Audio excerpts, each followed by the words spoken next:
大家好，欢迎来到文昭谈股论金。今天是加东时间2026年2月27号。就在最近1-2个星期，有几件事情把紧张感给拉满了，让人感到中美之间正在前所未有的逼近热战啊！没错，是热战。之前有个说法说中美之间不是冷战，比冷战要热，比热战要冷，叫做凉战 （Cool War）。而现在呢，则是高于这个级别了。大国之间避免掉入修昔底德陷阱的那个窗口正在迅速消失。但是有的朋友可能会说，不对吧，川普4月份就要访问中国，还要签贸易大单呢，怎么会这么快就热战了呢？我认为这是一种非常普遍的错觉，认为历史总是在受控当中的即使历史是被控制的，那也不是在人手的掌握之中，而是在冥冥之中那只手的掌握之中。其实国家投入战争的时候，极少是有做好准备了的。那么请问有哪几件事情把紧张感给拉满了呢？首先是在伊朗这边，在我做这期节目的时候，正是美国考虑对伊朗采取大规模军事行动的最后决定关头。接下来的几天非常重要，有消息说星期五下午就是今天下午，川普就会开最后一次形势评估会。如果快的话，也许有朋友在看到这期节目的时候，伊朗已经在被轰炸之中了。那当然我是希望这个危机能够和平落幕，能够以尽量少流血的方式完成伊朗的转型吧，让波斯这个伟大的民族成为一个人民有自由、全民有希望的民族。那在伊朗这里，中美的摩擦点在哪儿呢？根据路透社等媒体报道，伊朗政权现在正在很急切地想从中国取得超音速反舰导弹。那这款导弹是目前解放军的主力装备鹰击12型反舰导弹的出口版。据说它的射程能够达到290公里，可以从车辆、飞机和舰船等等载台上发射还说它的性能很优越宣传资料是这么讲的，我就这么转述，说它能够贴近海面飞行，还能够在末端变更飞行轨迹，让拦截变得非常困难。那么当然，这款导弹被伊朗引进和部署之后，就会对在波斯湾航行的美国军舰构成很现实的威胁。现在还不明确这笔交易是不是已经完成了，以及这款导弹会在什么时间交付。但是呢，它的确制造了一个非常确定的风险，就是如果伊朗手上有这个武器，在和美国交战的时候使用了，又一旦造成了美军的资产损失和人员伤亡以后，那么提供武器的这个国家就会被视作参与了对美国的攻击。那么在这种情况下呢，美国就有做出反击的冲动了。至于做出怎样的反击呢，也要视损失而定，也要视美国国内的民意和舆论的压力而定。拿伊朗来说，他自己就是也门胡塞武装，还有黎巴嫩真主党的幕后实际控制人，他是既出人也出钱也出枪既是金主也直接提供武器，还为这些武装组织训练人员，甚至具体行动的时候都派出伊斯兰革命卫队的指挥官上前线指挥。那么在这种情况下，以色列就不会和伊朗有任何谈判了，就直接导弹招呼过来就完了，就直接把你当成交战国了。而美国虽然在那个午夜铁锤行动之前并不直接下场修理伊朗，但是为以色列提供情报支持，以及为以色列的战机提供空中加油这些后勤支持。这是针对伊朗如果对方是中共这样的大国呢，虽然美国采取直接军事报复的可能性不是很大，但是采取灰色军事行动其实也是进行军事报复的可能性却是有的。这类灰色行动，比如说掌握情报之后攻击运送这些武器的中国船只和飞机，甚至再跨一步采取类似于1999年轰炸中共驻南斯拉夫大使馆这种级别的行动。这件事情发生在1999年5月份，当时由于科索沃危机，北约正在对南斯拉夫进行空袭。当年10月份，英国和丹麦有媒体披露是引用了北约和欧盟的情报来源，说被轰炸之前，中共驻南斯拉夫大使馆在干什么呢？是在充当南斯拉夫的通信中介，为南联盟军方提供监听服务。也有江湖传闻说，侦察美军 F-117 隐形战机的雷达就部署在这儿。那美国这边呢，就二话不说，先把它炸了再说先解决了军事威胁再说，然后呢再道歉说是误炸。那个时候还是江泽民掌权，奉行韬光养晦的外交政策，避免和美国直接冲突。可是你看看，当年都是如此，反美都没有闲着各种手段都在上。因此可以想见当今中共对伊朗的军事参与深度肯定是远远超过当年南斯拉夫的，所以一旦中共为伊朗提供直接的军事援助，那么引发类似于当年驻南斯拉夫大使馆被炸这种级别的摩擦，可能性就很高了。那时候中美都有避战的意图，双方都是互给台阶下了就完事儿了，而今天那就不是这个情况了。美国除了采取有限的军事报复之外当然还会有其他手段一起上，比如大大提升贸易禁运和金融制裁的力度等等，这都是伊朗局势变化会引发的连带后果。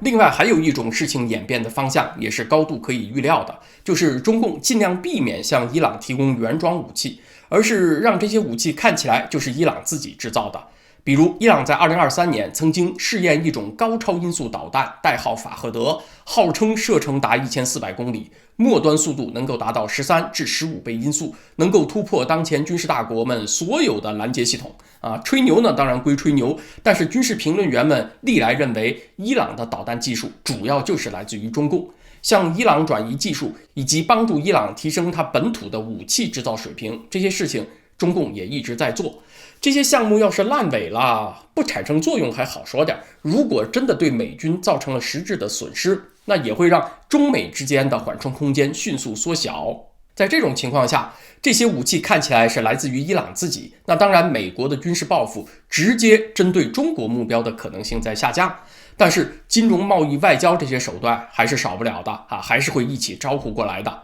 所以在伊朗这个前沿，中美两大帝国正在快速接近一个相撞的距离。接下来要说到一个最危险的领域，大家应该猜到我要说哪儿了，就是台湾海峡。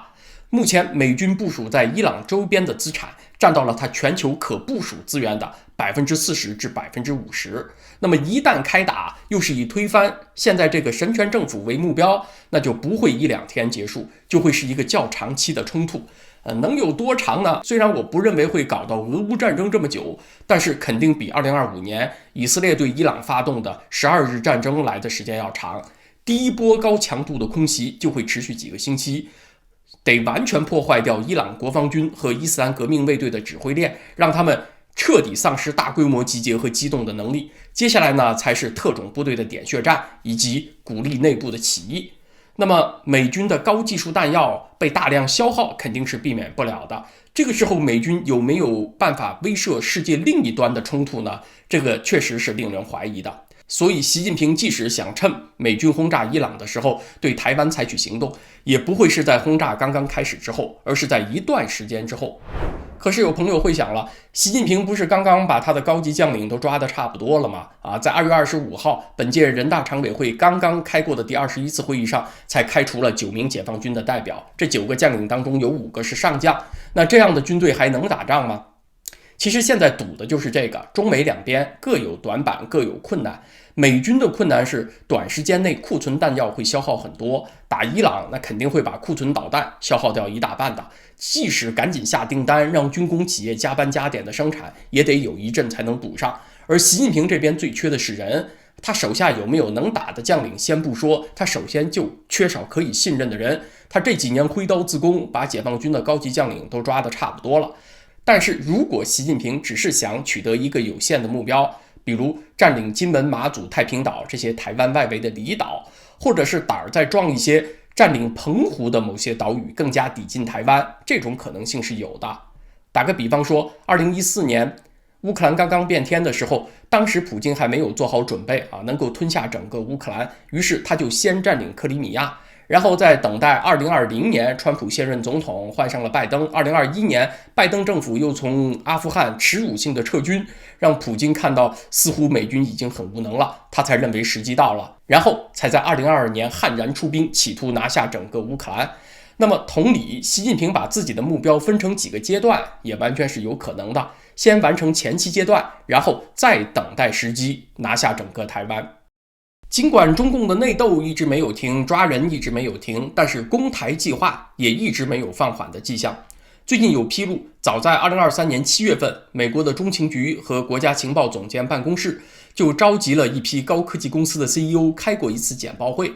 参加会议的包括有苹果公司的 CEO 库克，还有英伟达的 CEO 黄仁勋。情报界的重点是警告这些高科技公司，中共在2027年左右攻台的风险很高啊，一左一右，那当然早于2027年的可能性也是有的。而现在全球97%的高端芯片都产自台湾，所以这些科技公司要对这个风险有充分的估计。库克自己说，参加这次会以后，他睡觉都睡不安稳，都得睁着一只眼睛惦记着台湾。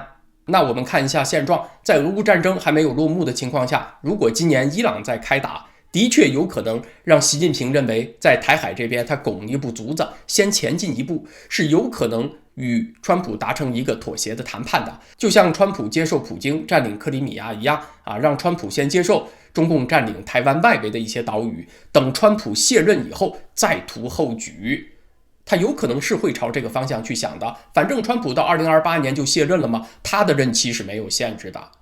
还有一个关注的重点，也是一个重要的风险来源，就是2026年是美国的中期选举年。在历史上有很多重要的事情都发生在国会中期选举的年份，比如1950年是中期选举年，朝鲜战争就在那年6月份爆发。那一年的国会选举投票日呢是11月7号，而中共志愿军跨过鸭绿江入朝作战就是发生在10月份。还有1962年的古巴导弹危机也是发生在美国的中期选举年，那一年的投票日是11月6号，古巴导弹危机最黑暗的那一天啊，差一点引发了两大帝国核大战，也是人类最接近核大战的一天，是1962年10月27号。这一天过了以后呢，就立刻戏剧性的局势缓和了啊。但是呢，最黑暗的一天就发生在中期选举投票日之前大约10天左右。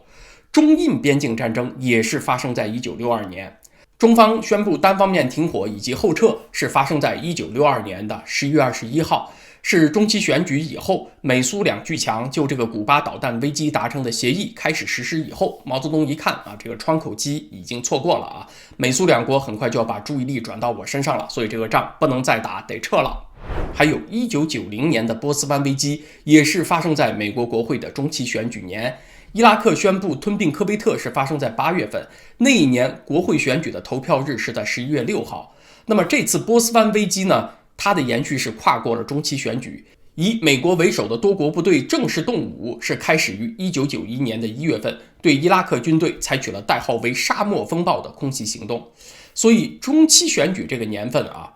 的确是对美国总统的决策会有影响的。一般情况来讲，总统会尽量避免在选前做那些后果过于复杂又过于严重的决策啊。所以呢，中期选举这个年份也经常会被美国的对手利用。那么今年当然也是同样的情况。咱们假设中共攻台啊，他会在一年当中选择哪些月份呢？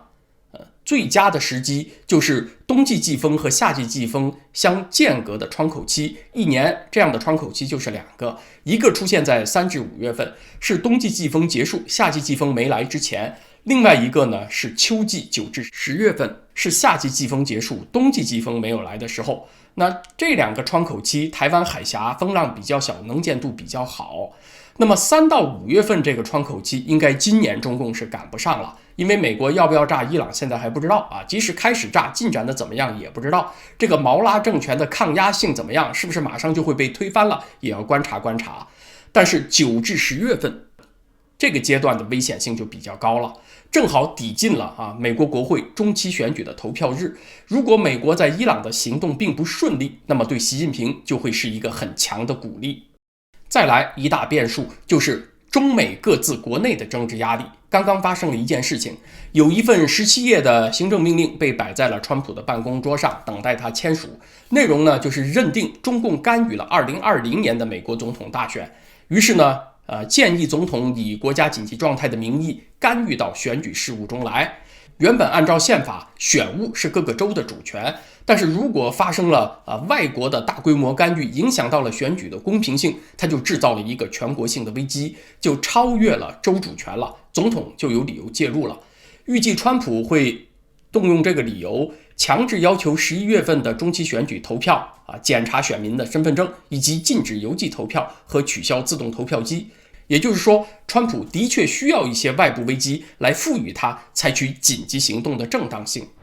另外，大家应该注意到了啊，近期一下子冒出来很多消息，比如中共的水军矩阵被曝光，在日本那边呢，企图影响刚刚结束的日本议会选举，打击高市早苗阵营，这个行动被挖了出来。另外 ，OpenAI 也刚刚发表了报告，揭示了中共庞大的水军部队如何利用 AI 工具炮制舆论、打击反对意见，还有污染各个平台的算法。其实这些事情一直都有，但是现在被揭露出来，以及获得了很高程度的聚焦，其实都是和美国中期选举的背景有关的。中共当然想影响中期选举，为此也倾注了更多的资源，但同时呢，也是递上了把柄。而美国的保守派呢，也不失时机，要利用这些危机推动自己的选举叙事。因此，美国国内的政治压力也是需要人们把更多的注意力放在中共这个外部敌人上来。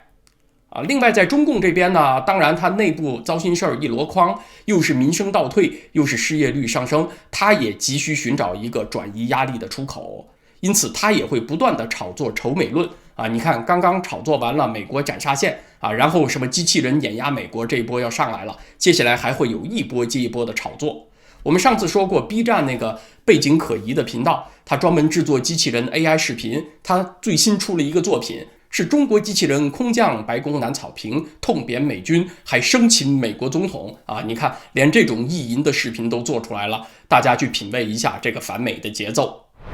最后咱们来引用一位大咖的意见。2月份，桥水基金创始人达里欧有一篇文章被疯传，标题叫做官宣了，世界秩序正在崩溃。这篇文章达里欧重复了他几年前书里谈到的一个观点就是那个所谓的历史大周期理论，说人类从进入大航海时代以来到现在不过500年时间就这500年间就见证了几轮帝国的兴衰。达里欧认为，帝国从底部崛起到取得世界的主导权，再到完全失去主导权，这个大周期呢，他认为最长可以到250年左右，比如英国就经历了这么长时间，也有短的是50至100年，比如荷兰就是这样。达里欧把世界失序的过程分成6个步骤，第一步呢就是新秩序建立，比如二战以后1946年到1947年这个阶段。